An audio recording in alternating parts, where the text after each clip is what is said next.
Good morning. It's 9:09 in the morning. And welcome to another episode of Ren Presents. I am your host, Ren. So today, I thought we'd take a break from discussing old movies from the 70s and instead talk about books. And in this case, books that I've written. About 10 years ago, a little less than that, I started writing books 3, 4, and 5 in the League of Elders series, known as the Temple of the Exploding Head. Yes, that is the title.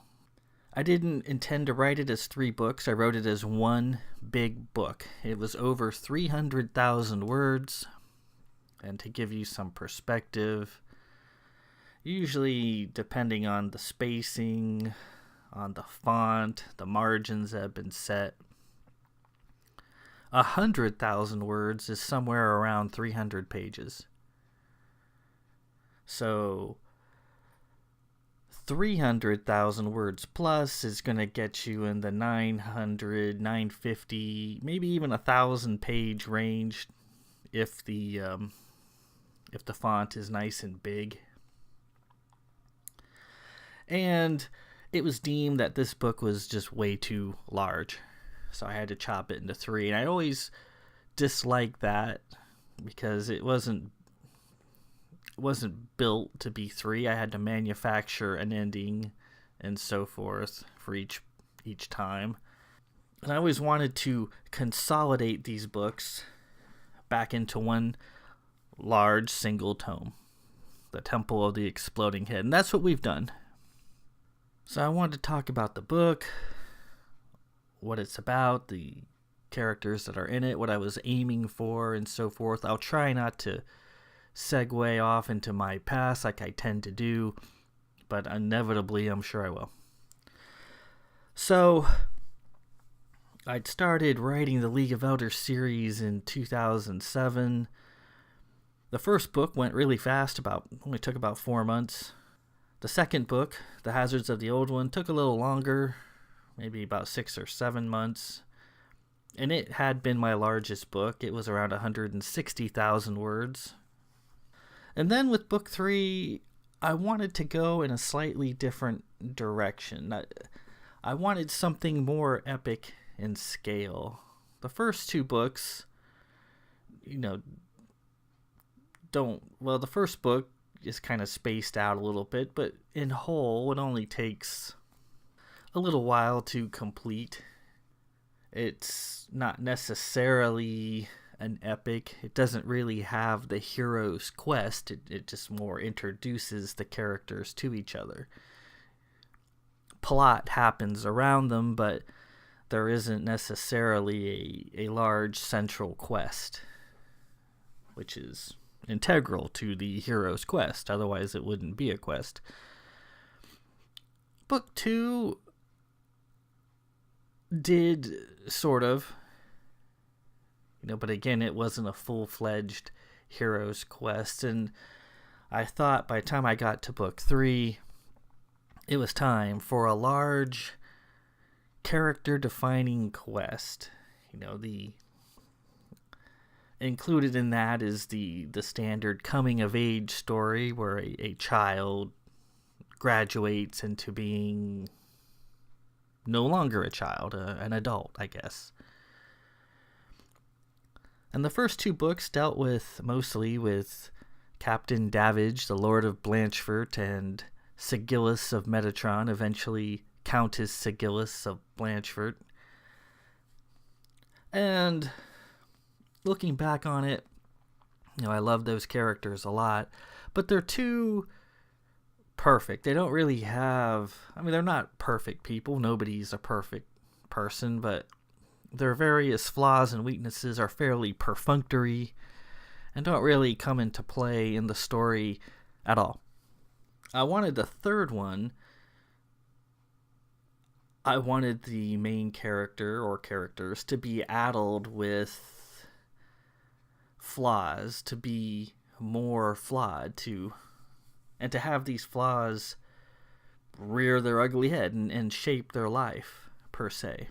So in book 2, I had introduced the concept of Sig being pregnant, and as elder women can pretty much custom choose what kind of kid they want, the sex, what sort of features it'll have. They knew it was going to be a boy, yada yada yada. So, and they had named him Lord Cable, or K, from an ancient Blanchford lord. So Sig was pregnant with Kay, and that was a bit of, led to some conflict as she's getting into fights and stuff in book 2 while she's pregnant, and it was very dangerous. So Lord Cable is the main hero. It's all my books are ensembles to some extent, but Lord Cable is the main guy. It's mostly centered around him and his love. We'll get to her in a second. And I wanted to illustrate how difficult it can be to be the child of great people. Captain Davidge and Countess Sigillis, who are acclaimed in League society for their exploits, rightly so. His father is a great ship's captain and a renowned pilot.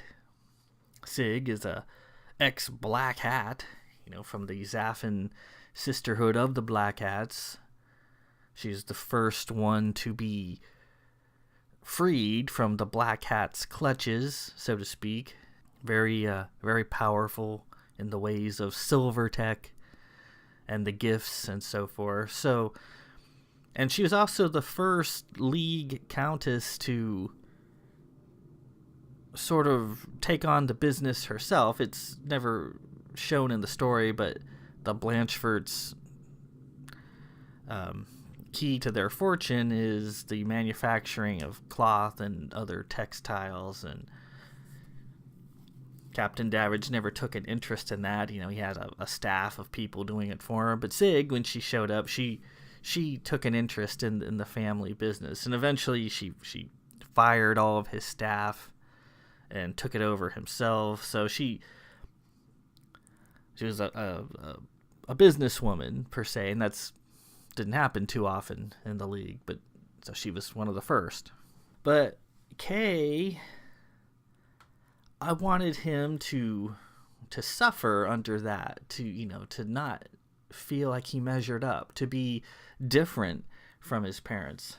And so Kay, being a Vith, the Vith are the people from the north, and they're kind of stodgy in their ways and a little biased to how a Vith lord should look and behave and so forth. And one of the duties that Kay and his sister, Lady Kylos, named after Lieutenant Kylos, Captain Davidge's first officer, one of the duties they have to perform is, it's called the review, which means on Tuesdays they have to go and stand in the viewing areas of Castle Blanchford, and any who would wish to do business with the house or to ally itself with the house, possibly in marriage, who has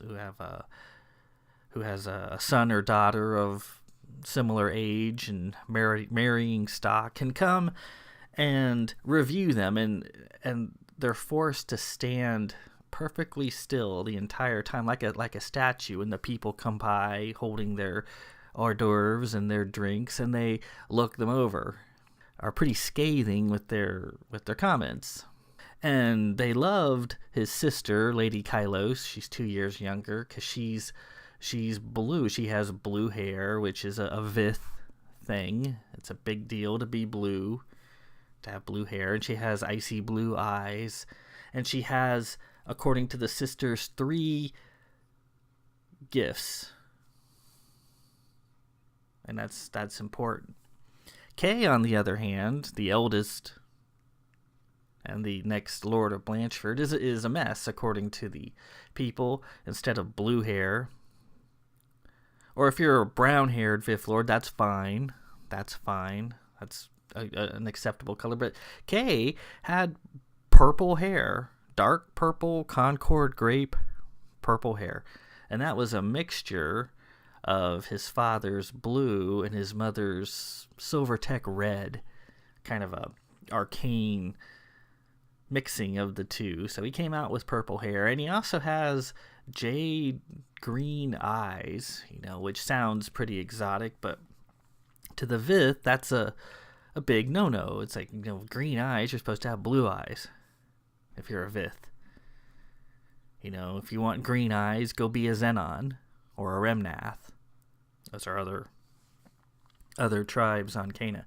So here he is, purple hair, green eyes. People think he's a mess. And also, his father, Captain Davidge, is extremely strong, and he has the fabled gift of strength, which makes him even stronger when he so chooses to be. And his weapon of choice, his King Karg, as it's known, it weighs 77 pounds. It's heavy. It's a pretty heavy weapon. And Kay, not being nearly as strong as his father, can't lift it. It's like it's nailed to the floor. His father wanted to give it to him, but he couldn't even pick it up. So that was a problem. And then Kay's piloting skills. His father, Captain Davidge, is a renowned helmsman.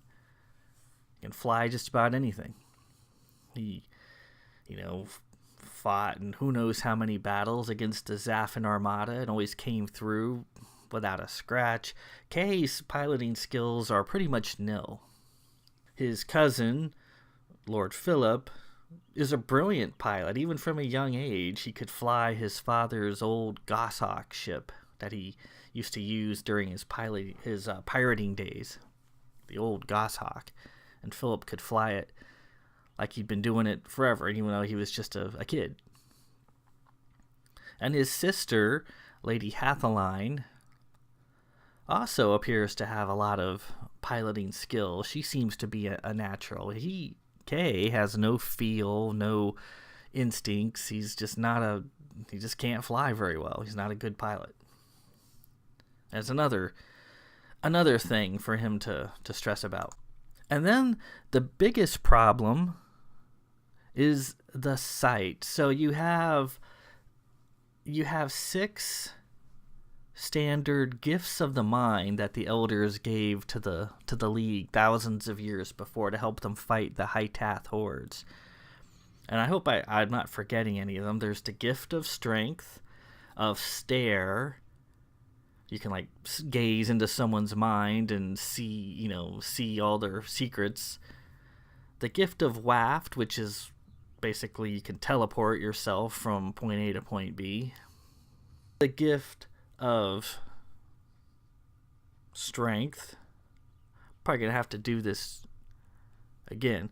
Strength, waft, cloak, dirge, stare. And then the final one, and the rarest one, and possibly the best one, is the gift of sight, which is a Blanchford specialty. The Blanchfords have had the gift of sight passed down for thousands of years. Captain Davidge has it. And with it, he can see things that are really far away. He can see things that are teeny tiny. He can see through things. He can see in the dark. And he can also see a few seconds into the future, and he can see a few minutes into the past. He uses that to his advantage during a battle. He can see a few seconds into the future. He goes, his sword strike is going to come over here, so I'm just going to sidestep over there and lop their head off. And since Kay is a Blanchford, it's assumed he's going to have the sight. Why not? His sister has it. His cousins have it. He should have it too, but Kay can't see squat. They put him deliberately in one of the most haunted towers in the castle so he could start dealing with the various aspects of his sight, seeing ghosts and ugly things, so he could prepare himself, come to deal with it, come to terms with it, but he can't see shit. Every so often he has dreams in amber where he can predict things, or things come into clarity, but usually just in his dreams, and in amber, that means nothing. So that's a big deal. And given all this, the crappy purple hair and the weird jade eyes, he can't fly, he's not strong, and he can't see anything. Well, he can see, but he doesn't have the sight. He's at the age of 13, he's like, I'm done, this is BS. I've had it. I can't handle this. That's when his younger brother Mazer was born.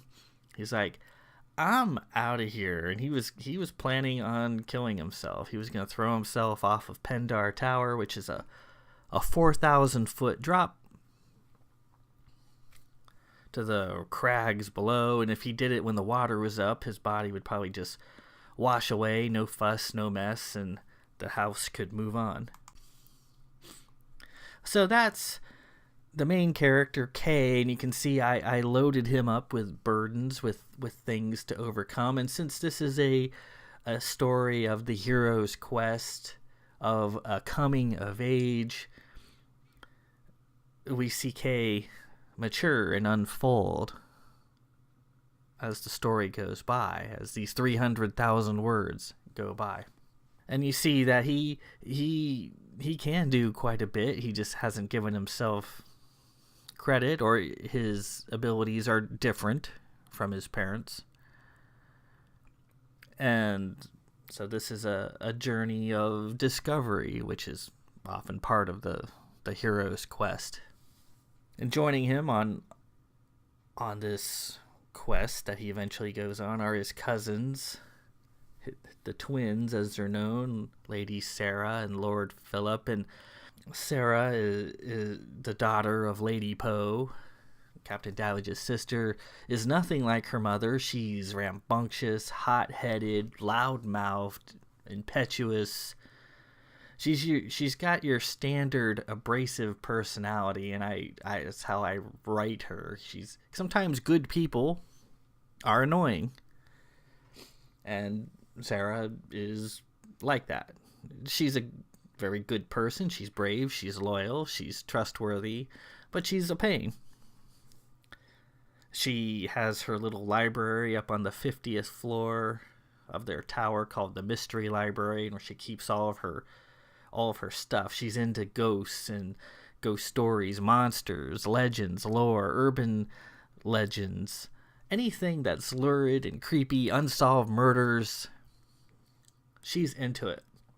Very easy to buy a gift for. Just get her a book on some ghost story she hadn't heard of, and she's happy. And her library, there she keeps all her stuff, is immaculately kept and well organized. She'd make a great librarian, but if you tell her that, she'd probably want to punch you. She's an adventurer at heart, but she's a very organized one.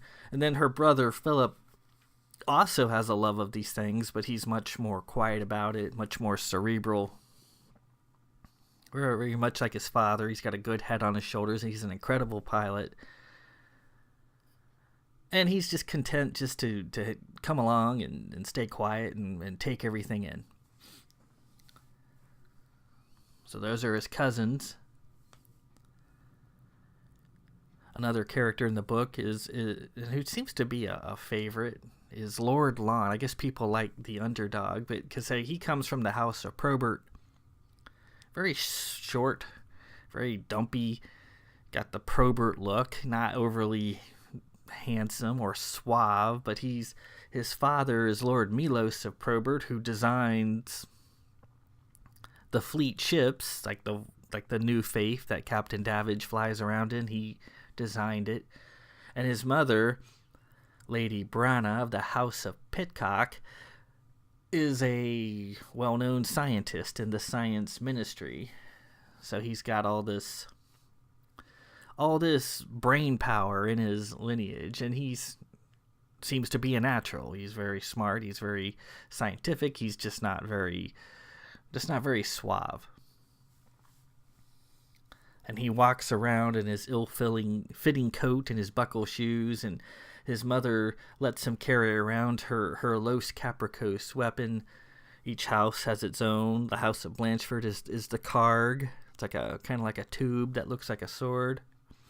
And the house of Pitcock, Lon's mother, is the Pitcock Wonder Gun. It's like a giant gun that can fire all these different kinds of ammunitions. It can, fire just a giant bullet, or it can fire like a bullet that turns into webbing or explodes in a ball of fire. It does all kinds of stuff.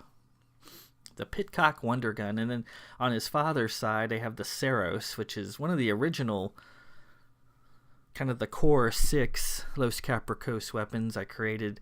And the Saros is like a big frisbee that's like jointed, and you throw it, and it'll like destroy whatever he throws at, and then it'll come back to him. Very handy weapon. Lon is much more capable as a fighter than he first appears. So that's the main crew that comes with him. And then the catalyst of the story, the one who creates the adventure, the one that gets Kay on his journey of self-discovery, is his love. And his love is Lady Sammy Doran of Monoma, or just Sam as she's referred to. And Sam has been around Kay his entire life. Sam is probably, of all the characters in my books, the one that's been painted and sketched the most.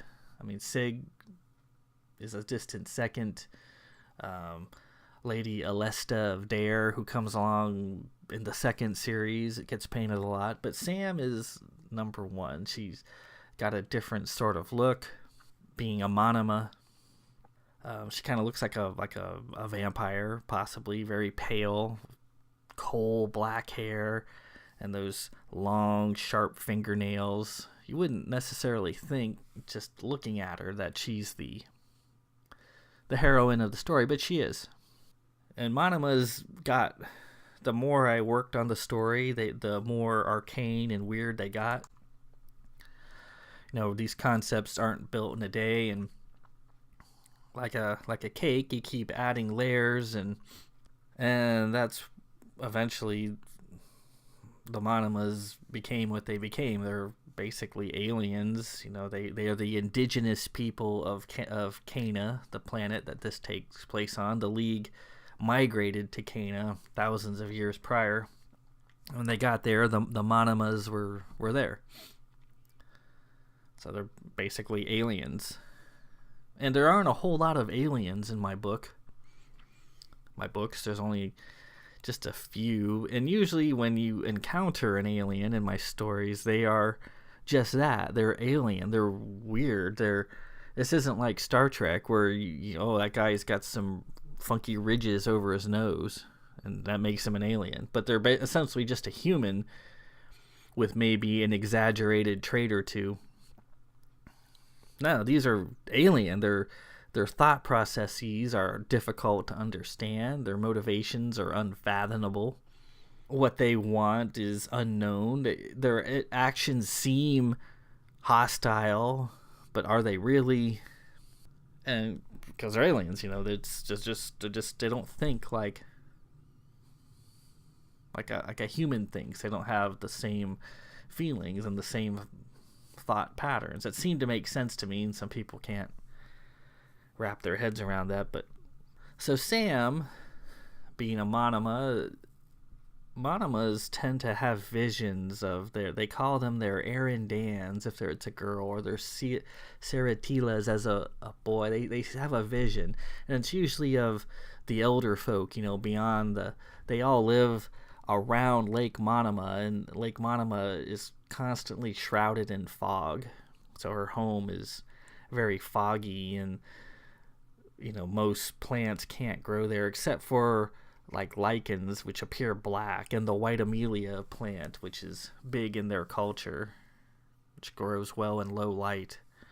And they live around this lake, and they dream when they're young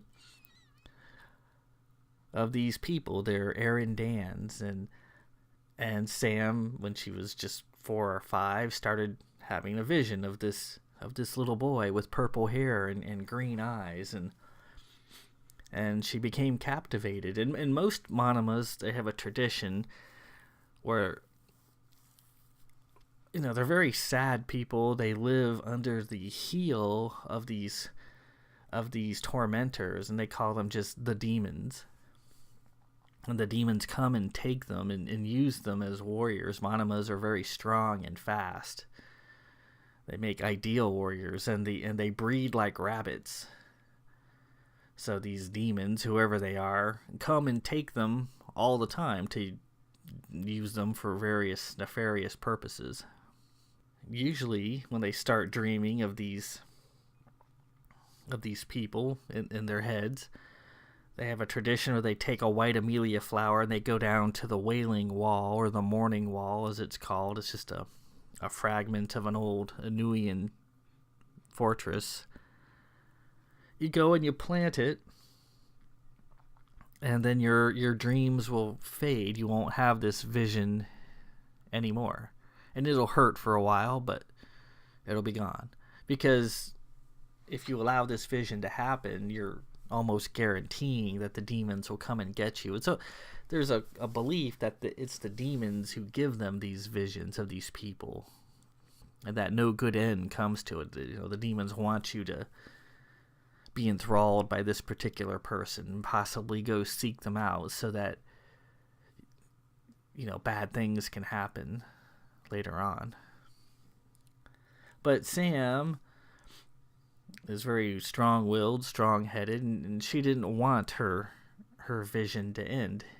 She dreamed of this little boy to the north with the purple hair and the green eyes, and over time she fell in love with this image, and she eventually started learning more and more about this person as time went on. And she eventually discovered he wasn't even born yet. He was still in his mother's womb. But she wouldn't put her dreams aside. She wanted what she was seeing every night to become real. It's not a hard thing to understand. It's not you have this beautiful dream, and you want to see it through to the end. And so Sam never planted her flower. She planted it in the jar that she was born in and kept it on her windowsill as a reminder of what she almost gave up. So eventually, after Kay is born, and the monomas can do a lot, and one of the things they can do is blink. Similar to the WAF, they can basically teleport themselves as long as they're touching the ground.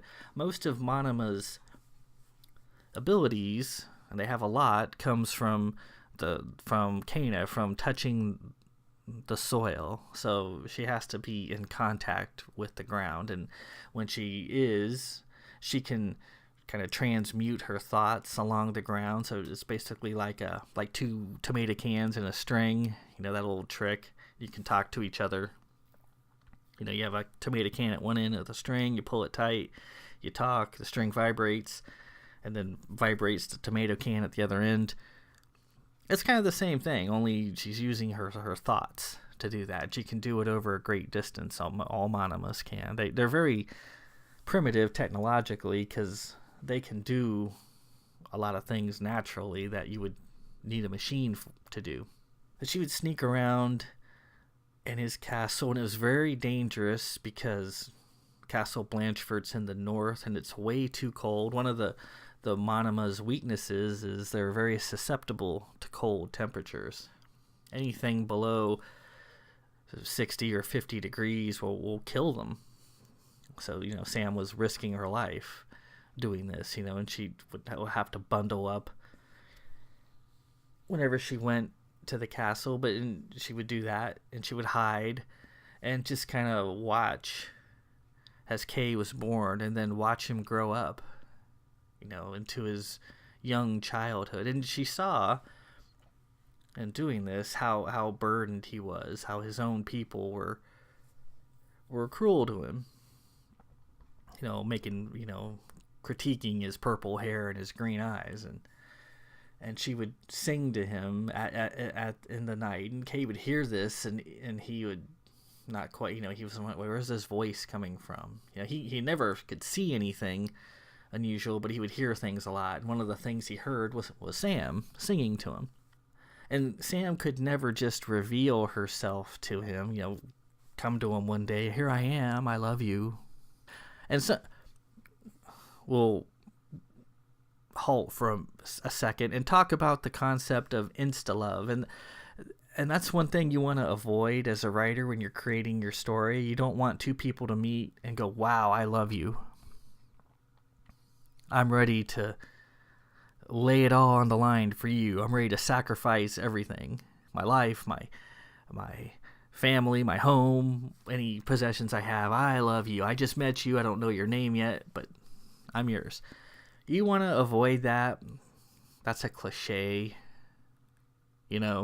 That's not how people work or how people are. It's easy. You can become enamored with something. You can become lustful. You see a gorgeous person walking down your street, and you're like, oh wow, I'm in lust. But you're not in love with that person. You're not committed to that person necessarily. So I had to be careful in creating this, that this wasn't just a spur of the moment thing. That Sam had been seeing Kay for years. And she even tried to empirically separate herself from her visions and not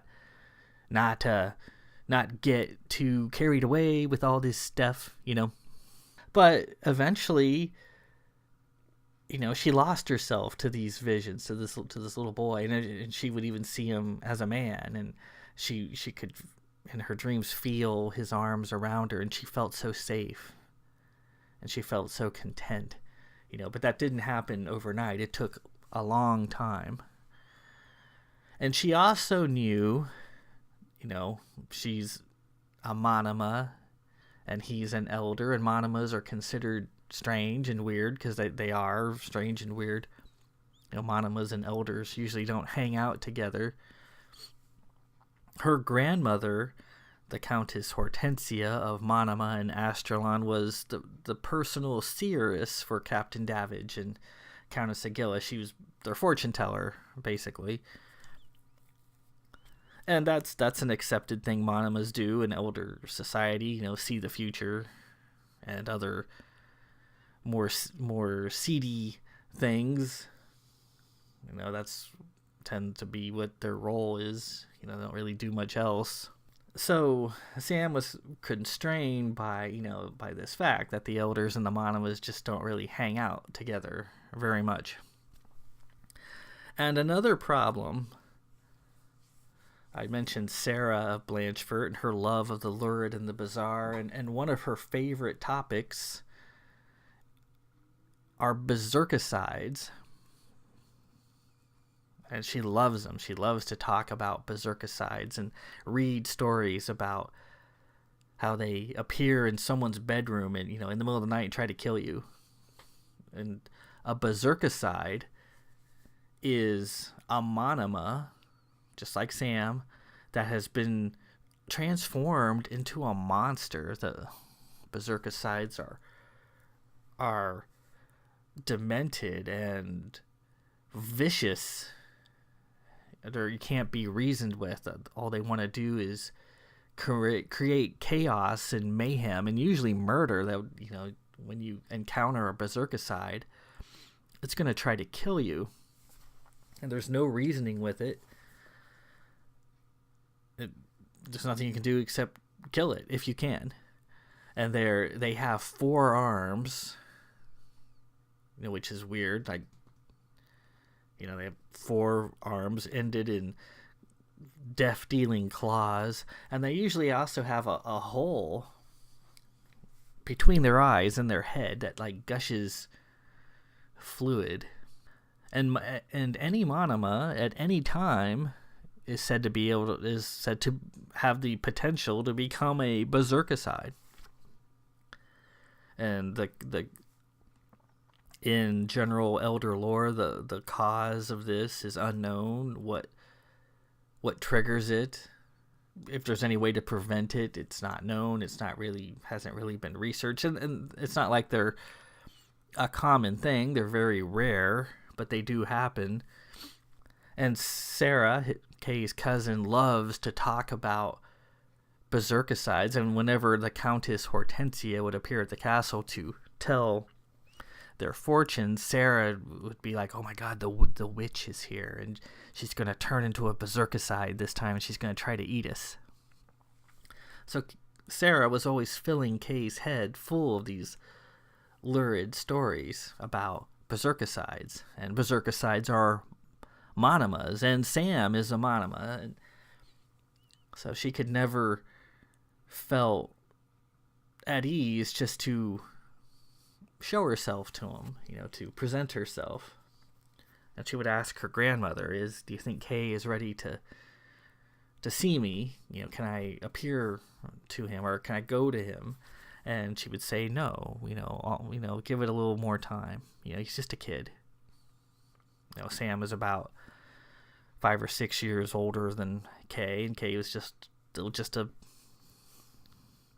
baby, essentially. So Sam had a problem.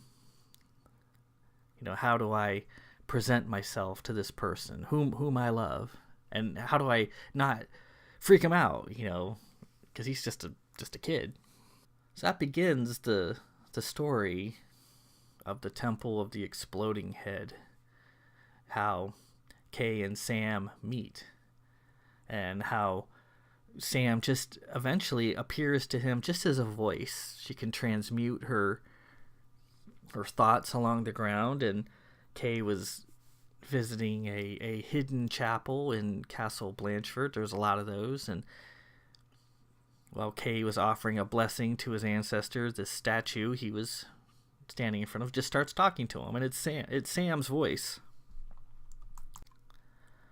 And Kay is a little freaked out, but being a Vith, he's been trained to, be ready for the bizarre and the arcane, and to deal with it however it needs to be. And he found that this voice was friendly and would listen to him and empathize with his situation and offer advice and so forth. And that was Sam. He would never see her. Every so often, she would say, "Turn out the lights." And he would carry a flashlight because he couldn't see. His sight didn't appear to be there. He would turn off the flashlight, and then he would feel her, presence next to him. She would touch him, or sometimes she'd give him a kiss on the cheek, and he couldn't see her, but he could sense she was there. And then when he turned the flashlight back on, blink, she was gone. And they carried on like this for 4 or 5 years. He would go to the chapel, and he would read her the daily posts, the various news stories that were going on. She just loved to listen to him, and she would ask questions, and sometimes they'd argue. But that's how they were. And eventually, Kay is like, "Well, what are you? Who are you? Why don't you ever appear?" He goes, "Are you a ghost?" And she's like, "No, I'm not a ghost." He goes, "Are you a monster?" And she would laugh, "I'm not a monster." He had all kinds of theories as to what Sam was, but she would,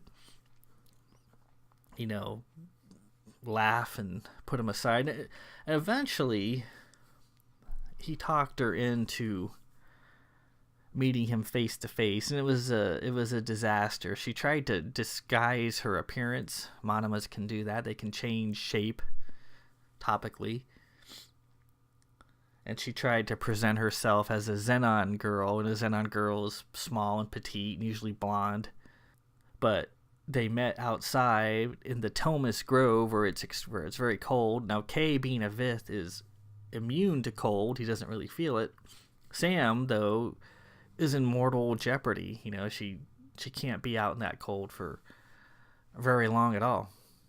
And when she got there, she was so cold she couldn't control herself, and she basically reverted back to so she started off as a blonde girl, and all of a sudden this shock of black hair emerges, and she looks up, and Monomas have solid black eyes, no eye whites, no irises, just black. And then he sees her hands studded with these long black fingernails, and he's like, oh my god, it's a Monoma. And he, draws his card. Kay had forged his own card because his father's was way too heavy, and Sam even helped him conceptualize it and put it together, in their chats in the chapel. So then the weapon she helped him make, he's pointing it at her, and then she blinks away, heartbroken. So that's the beginning of the story, and Kay and Sam's relationship, how it develops from there. And then the main impetus, that's always have trouble saying that, the impetus of the story is, as I said, the quest. And Sam sends Kay on a long quest. Now, Sam, in her various visions, they weren't always good. She would see Kay, she would see his castle and the delights of elder technology that she had no access to, and all the Vith food in her dreams. She would sample all these wondrous foods that she'd never tried. But behind that were horrible visions. Terrible. She would see herself as a monster, as a berserkicide with 4 arms, and she'd have all 4 hands at Kay's throat, trying to wring the life out of him. Berserkicides are known for one thing. They love to kill what they loved as they were formerly just Monomas, and Sam loves Kay, and therefore the berserkicide in her wants to murder Kay desperately. And she sees herself as a berserkicide. And she sees herself trying to kill Kay. And it's horrible. How would you feel if you could see the future and you see yourself killing a loved one or trying to? They were just terrible dreams. And she considered, abandoning Kay and planting her flower at last. But then the Anuian in her, there's 2 different kinds of Monomas. There's the little ones and the big ones. And Sam, the big ones are very rare, and Sam is a big one. And with that, very stubborn, very strong-headed. So if she had been a little one, a Konox, Monomas are known, she probably would have given up and planted her flower and moved on. But Sam didn't, and she's like, there's got to be a way to fix this, to take this dark vision of me killing the person I love and defeat it, to fight for it, to get around it. And one night she has a vision that could change everything, could save her soul and Kay's soul too. And she has a vision of this funky machine. It looks like a big archway, and this man was putting it together, and he turns and starts talking to her in her dreams, and he tells her what this machine can do, and she's like, oh my god, really? And he says yes. And as she listens, she goes, this machine is the key. It's the key to everything. If I can get my hands on this thing, there's a chance that these dark visions I'm having won't have to happen. I won't have to become a berserkicide and kill the person I love. We can be free to live our lives. And that vision she only had once, but she never forgot a second of it, is what drives the story. It's what sends the hero's quest on its way, because eventually Sam figures out where this machine is kept. It's kept in 3 pieces, and she sends Sam on this quest. Sends Kay, on this quest to recover them. Sam herself can't do these things because she's, at this point, being pursued actively by these demons. And they're not just a fable, they're not a fairy tale, they exist, and they're horrible.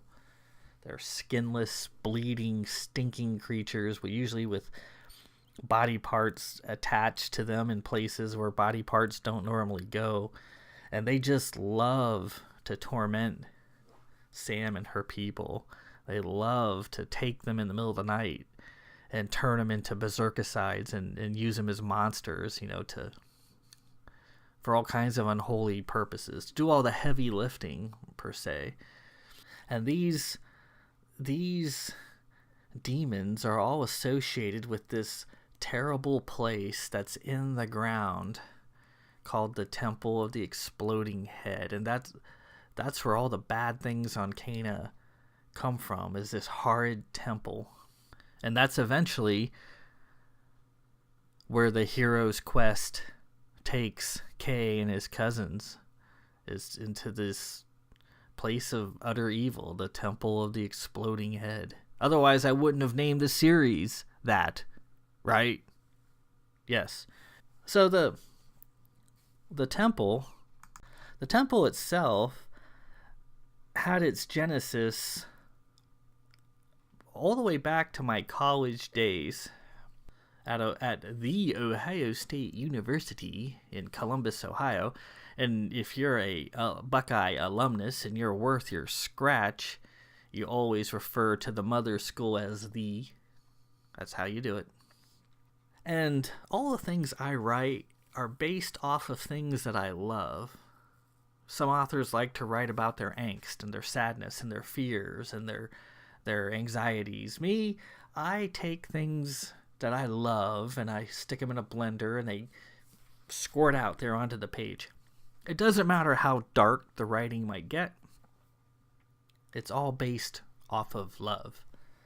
And I loved,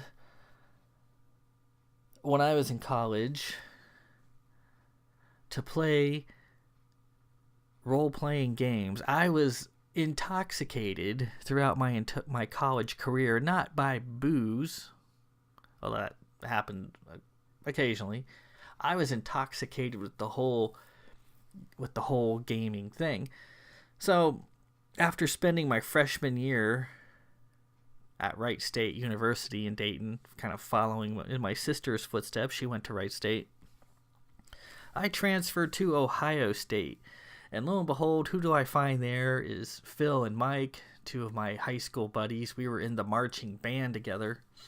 And they were always first and second chair trumpets, and I was a measly third chair trumpet. And that's because I didn't give a shit. I didn't practice. Had I spent 2 seconds practicing, I would have been first or second chair. I was better than Phil and Mike. They know it. I know it. We all knew it. I can go get my trumpet right now and prove it to y'all. No? Okay. So we meet up at Ohio State. Eventually we all move in off campus in a little house.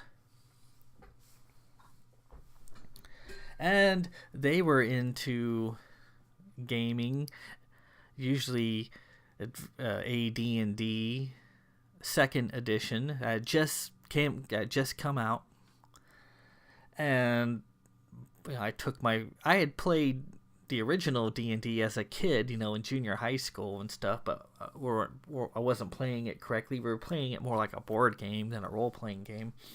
So I bought all the books.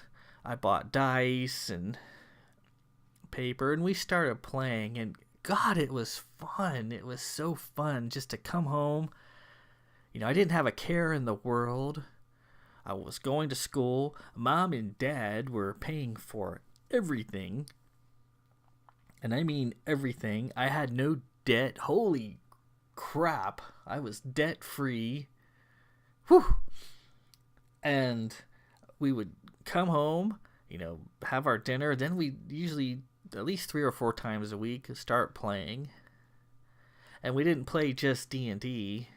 We played all kinds of stuff. If you were a underground franchise or what have you, and you were worth 2 cents, you had your own gaming system back in the day. I think it's probably still the same today, but so we also played TMNT, which is Teenage Mutant Ninja Turtles. Those were big back then. And it wasn't the pizza-eating cowabunga crap that it eventually became. It was the original, hard-bitten, underground Teenage Mutant Ninja Turtles.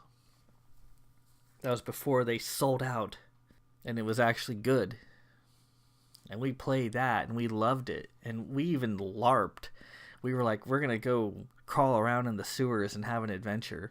And I remember I spent my weekly allowance on rope and gloves and a mask so we could accomplish this very thing. We did this. I'm amazed we didn't get arrested. And I would not recommend. The sewers are not safe. We never made it to the sewers because it's not that easy to get into them. Don't do it. Okay? That's my public service announcement for this podcast. Don't do it. We would also play the hero system, which is a very customizable game platform. Using the hero system, you can have a sleazy romance, or you can have a hard-boiled detective adventure. You can have a western, or as we usually used it, you could have superheroes, the Champions game, using the hero system just kind of stoked up into ridiculous levels. And when you're roommates, you're out to screw each other. That's what roommates do. And Phil's Champions characters all sucked. They were just really weak, basic characters.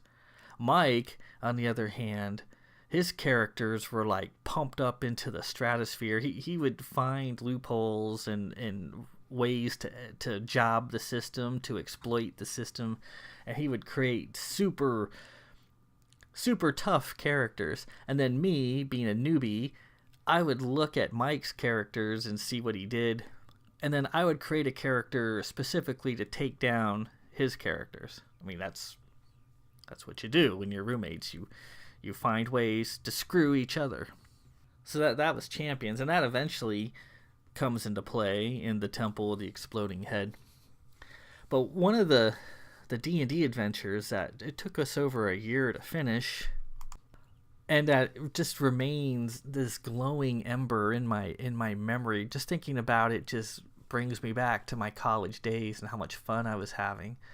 Pre-marriage, pre-debt, was the Temple of Elemental Evil by Gary Gygax and Frank Menzer. And the holy trinity for me of gaming modules, of Dungeons and Dragons modules, is Gary Gygax, Frank Menzer, and Paul Jaques. And everything they wrote, I just loved. It just felt good. You knew when you went on one of these ventures, it was going to be fun. Not necessarily spatially accurate, like, well, there's this little room I just went into, but there's a big-ass giant monster in there. I don't know how he's fitting in there or where he came from, but there he is. He didn't care about that. He just knew, ooh, there's a little broom closet and there's a red dragon in there. Let's get him. Huzzah! I mean, that's the way Gygax was, but it didn't matter. So the Temple of Elemental Evil was compiled from a number of older, smaller adventures into a big, all-inclusive adventure. It was supposed to take you from basic levels up to, level 7 or 8. That's where it starts to get pretty hard. And it had a ripping cover by the late Keith Parkinson. It just was gorgeous. It was just showed the temple, and there's like a thunder cloud over it, and lightning's coming down, and the temple is covered with creepy statuary. And I always tell Carol Phillips, the uncrowned queen of the League of Other series who paints all my covers. I'm like, Carol, you need to take a page out of Keith Parkinson's book, other than the dead part. That's what you need to aspire to. That's what you have to do right there. Carol, I'm looking at you. And so while we were playing, I would just stare at this cover, and I was just enthralled by, listening to Phil describe what was happening,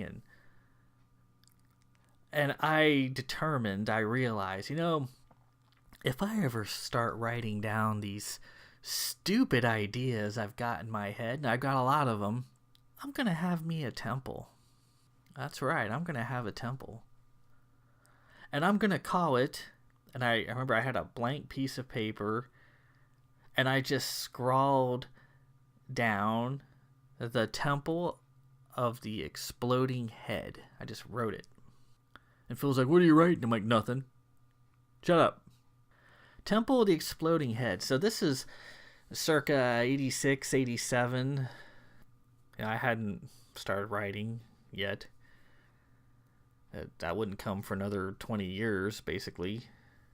But I came up with this idea, the Temple of the Exploding Head, and I had no idea what it was or what it meant, where it was, what it looked like, what things happened in the temple.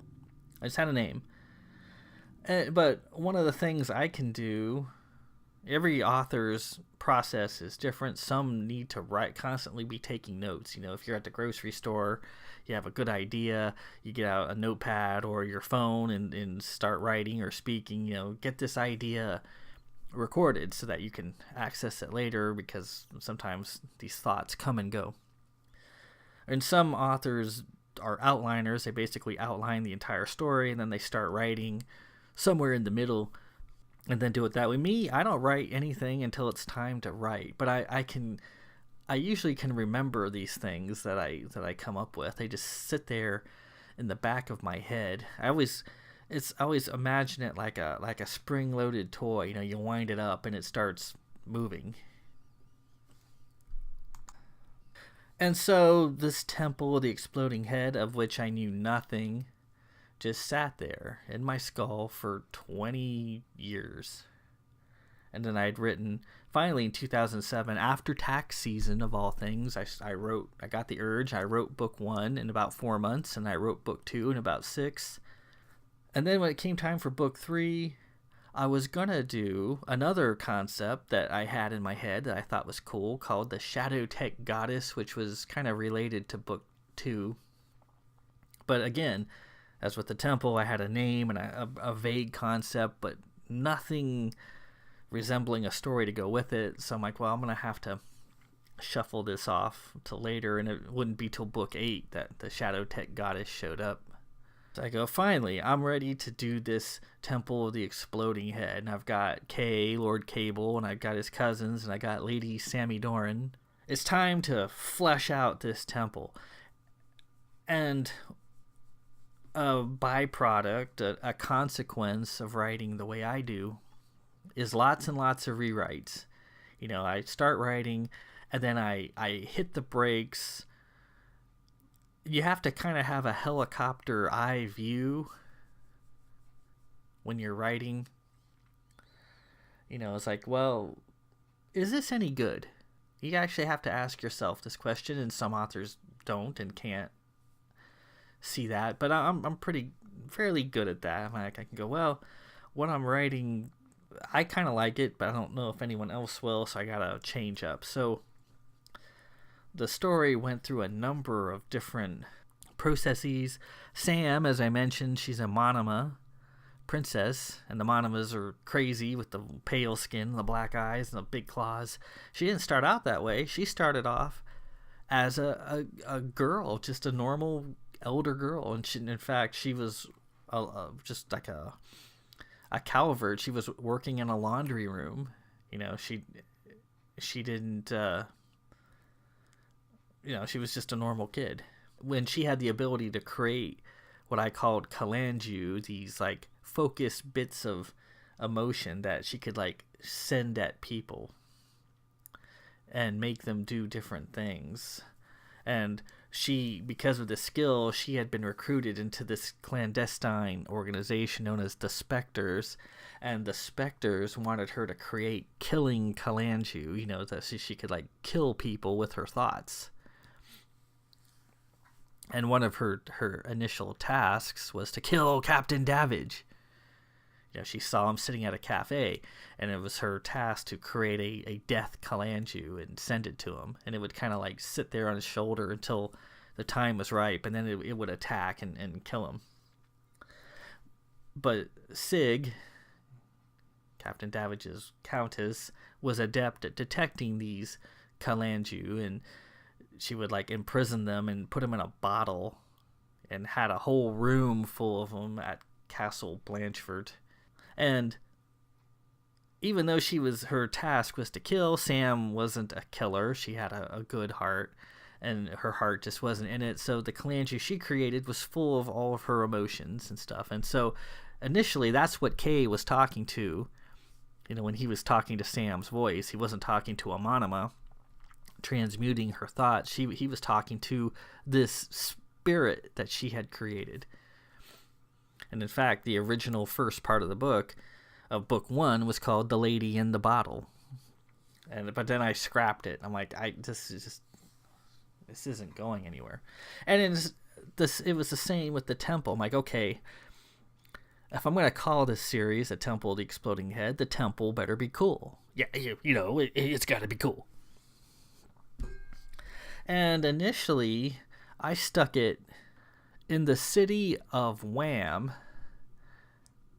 And Wham is, you know, it's kind of like my version of Lankmar. I always loved Fafhrd and the Grey Mouser by Fritz Leiber. And I loved the city of Lankmar. You know, it was just a cool place. It's just like there's adventure everywhere. And then Leiber had his cult of the Hates, where these people would go into this underground room somewhere in Lankmar, and they would just start hating, and they would create like this cloud of hate that would sort of like coalesce and wander through the streets of Lankmar, and it would like, if it encountered anybody, it would like take them over, and it could lift weapons, it could fight, it could do all kinds of stuff.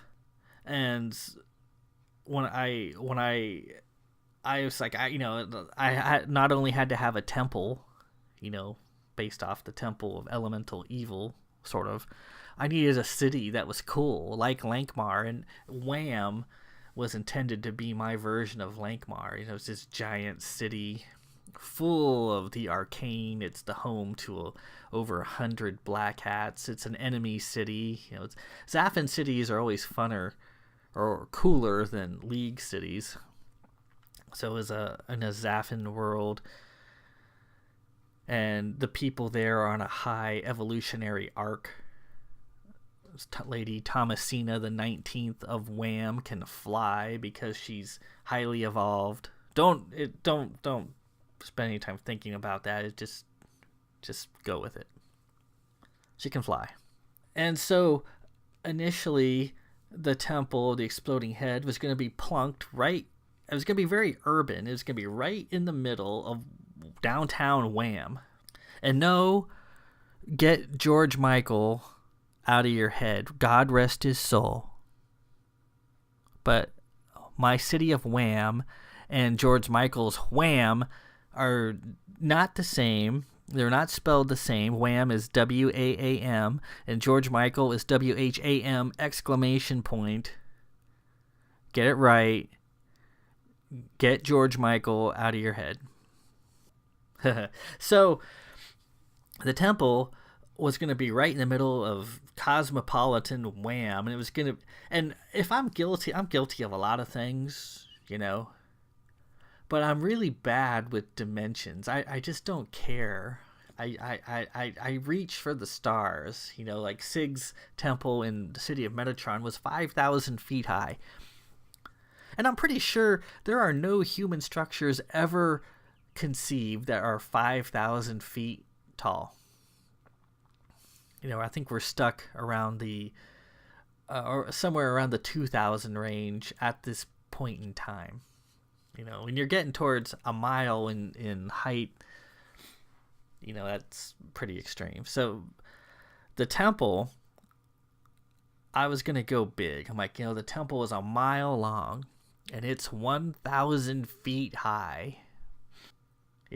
And I don't give a poop about the actual engineering challenges it would take to, I'm sure when the League of Elder World is built at Disneyland one of these days, and they're trying to, they're what do they call them? They're Imagineers, are trying to figure out how to create a real temple. Good luck, babes. Good luck, baby doll. 1 mile long, 1,000 feet high. And I wanted it to have its own micro weather system. When I was a kid, we took a tour of the Astrodome in Houston, in which it wasn't obsolete and imploded yet. It was still one of they called it the wonders of the world, the modern world.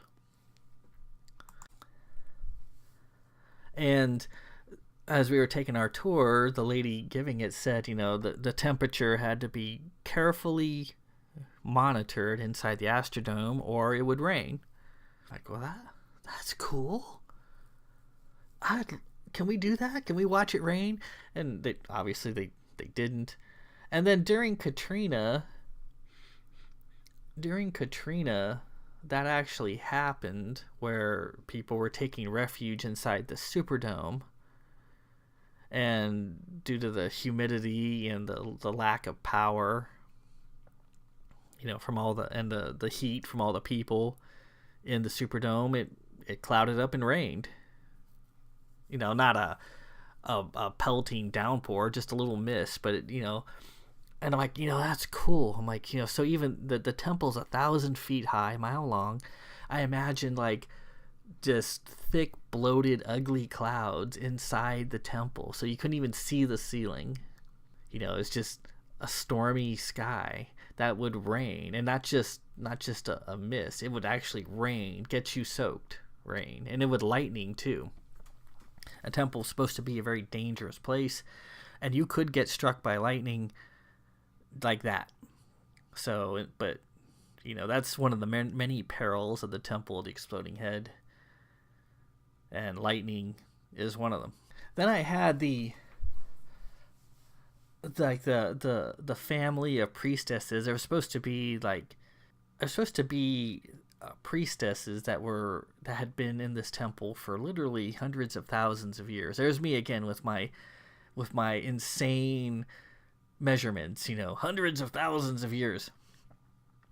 The daughters and granddaughters and great-granddaughters of high priestesses would MC the doings inside this temple. And their goal was to summon this giant pagan god known as the Horned God, and he would come and revel in the things. And the thing about the temple, it was supposed to be like a big rave that never ends. This party that just started thousands of years before and has never since ceased, so that there's constantly bloodletting, there's constantly sacrifice, there's constantly an orgy going on in this temple, non-stop, for hundreds of thousands of years. And these priestesses, would go up there and host the situation, and then when they would drop from exhaustion, the next one would show up. So all this was supposed to be happening in Cosmo, downtown Wham. But then I figured, if you have this giant edifice 1,000 feet tall and a mile long, there are heroes in the Zaffin Armada. Zaffins have their own sets of heroes. Thomasina the 19th is from Wham, and she's a very pious, righteous woman. She probably would have had a big problem with this giant evil temple right in the middle of her city. She and her Eponius singing 10 would probably have done something to try to stamp it out. So I'm like, I can't just have my temple right there in the middle of the city. I'm gonna have to hide it or put it in some rural spot.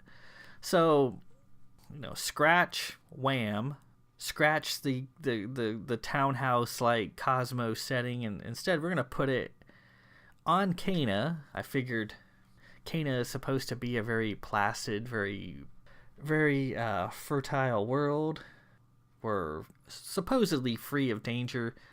I figured if there's this horrid temple hidden somewhere on Cana, that would actually increase the horror of it.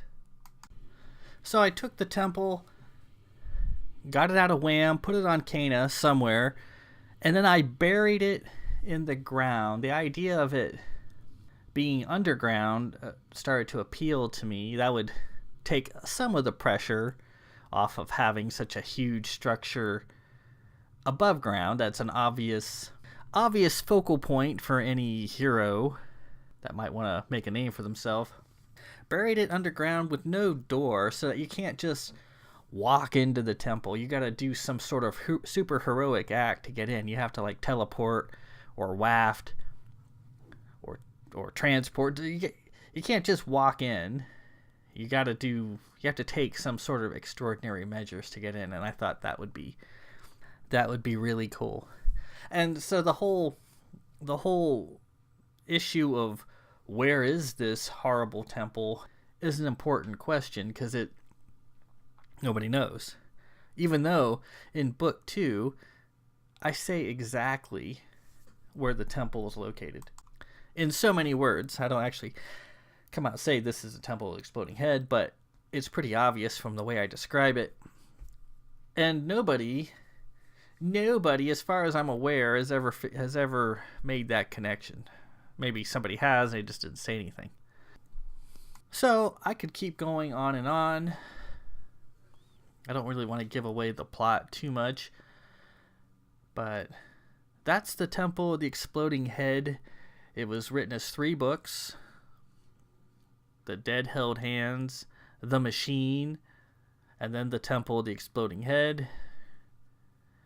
And it has been recompiled into one large book. The paperback has the collected artworks that I've commissioned over the years. It's got well over 100 interior maps and illustrations. I wanted people to feel when they read it like I felt when I was going through the Temple of Elemental Evil. I just wanted them to feel a sense of wonder, and the pictures along with the words help create that. So you have all the cast of characters. You have Kay, you have his cousins, you have Lady Sammy Doran of Manama, and then you have the temple itself. And once they finally get to the temple, they spend a long time in there. So until next time, this is Ren Presents. I am Ren, and we'll catch you on the flip side.